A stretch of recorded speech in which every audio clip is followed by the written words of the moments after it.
What is up, YouTube? Welcome back to another ER Builds video. I know that it's been a second here on the YouTube, but truthfully, we've been spending more time on Instagram. We've been getting a bit of traction that I've been pretty happy with. So I'll put that up on the screen in case you want to check it out. That's it for plugin stuff. Today, I will be showing you what I did for my MIATA motor. For those of you who don't know, man, it's been a while, like close to a year ago. I believe it was June, it's February now, so I guess it's not really a year. But in June, my motor was giving me some issues, and truthfully, my car's tune was not very good. But I went to do just a standard oil change, and I saw, calling it glitter isn't even the right word. It was literally chunks of metal. It was little bits like this bit, like an 1/8 inch at most, literal chunks of metal. It looked like an Astrology Girls rock collection in that thing. And the more I looked at it, the more screwed it was. And Miatas, specifically the NAs, are notorious for getting stuck in reverse. It's just, I guess it's when the transmission gets old, the like release just doesn't work, and even neutral is reverse. So we went ahead, and I was just gonna put another 1.8 motor in, but since I was dropping all that money anyways, you know, while I was at it, I went ahead and put some cool stuff in. So this is a 2005 VVT from an NB Miata, an NB2 to be specific. It is still a 1.8 like my original engine was, but now I have the variable valve timing. So that alone makes it get up to speed way faster. I have way more power in the low end, so it will get off the line much faster. I upgraded ECUs. I was running a Megasquirt 2 plug-and-play ECU, and when I found out that that ECU was as old as I was, I figured that we'd upgrade to the Megasquirt 3. And we did not go with the plug-and-play. We wired it in ourselves, because the plug-and-play was $1,300 and the one that you wire in was $600. So we went ahead, went with that. Fully tuned, so she runs all good. Air to fuel ratio is absolutely dialed. We have Audi R8 coil packs because my coils were giving me some issues with hot starts. They were sending a signal back through the wrong way and shutting off my ECU. So the car left me stranded a couple of times, left my uncle who was helping me with all the tuning and everything, left him stranded a couple of times, tried a couple different things. The Audi R8 ones worked really, really good, so we kept those on there. We have a cold air intake that we made. It's nothing fancy. This car is obviously, it's naturally aspirated as of now, but we do plan probably around summertime on turboing it. So this is just for now, because obviously an intercooler will be going in, a bunch of things will be changed, so this works great for now. It's very big, makes very cool noises, work very good.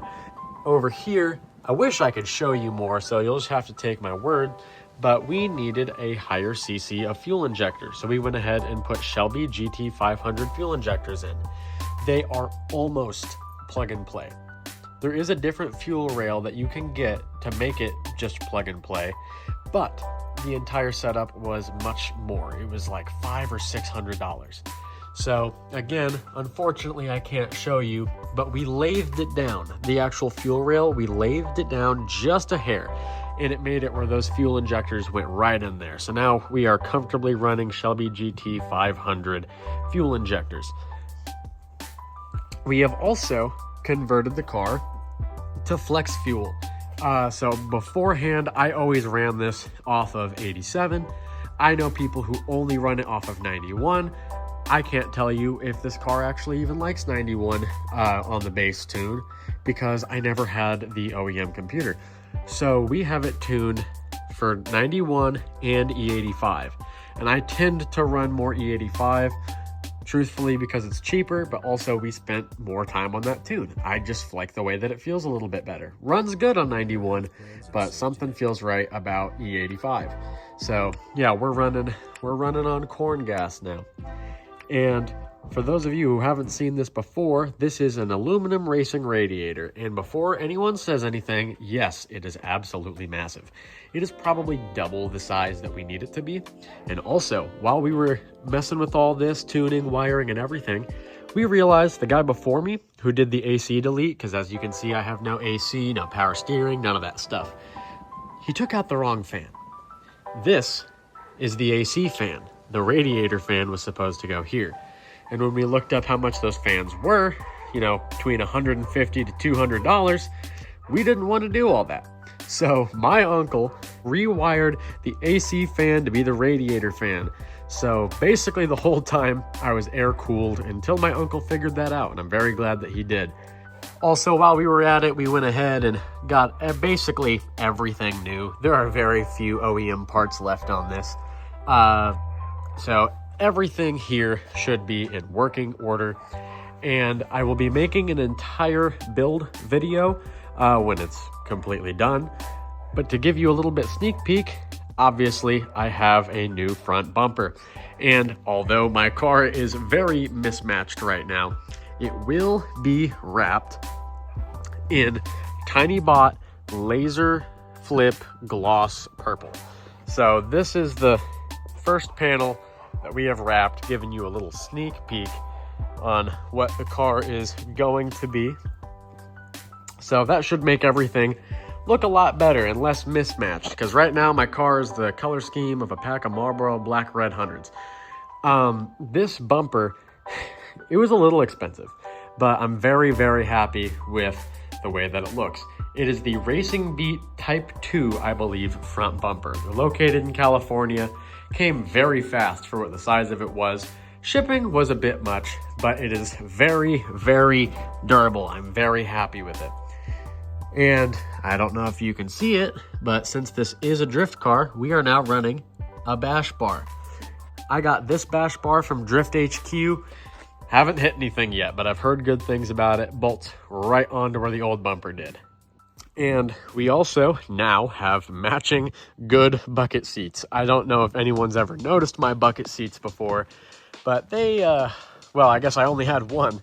It left something to be desired. I was running a passenger seat from an NB, and man, this awful bucket seat.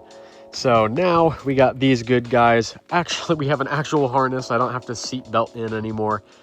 So this is very nice. They're very comfortable. They have little pockets down there, which isn't much, but I enjoy it. I find it fun.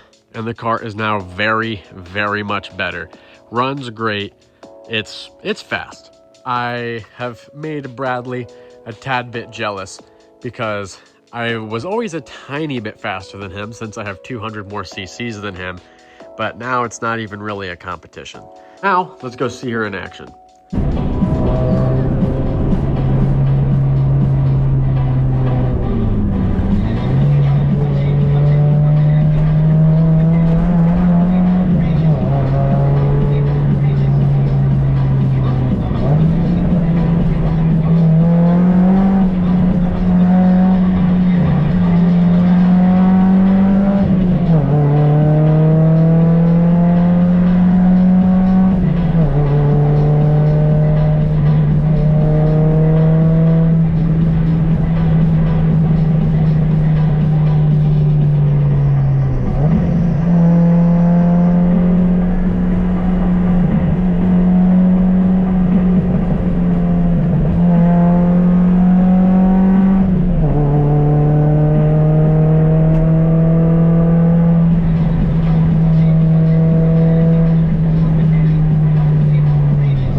Alright guys, I've just been wanting to give you a little update on my Miata. There'll be more things coming soon. I really appreciate you watching. I hope you've enjoyed the little bit extra money that I've thrown into this. It's a very, very fun car.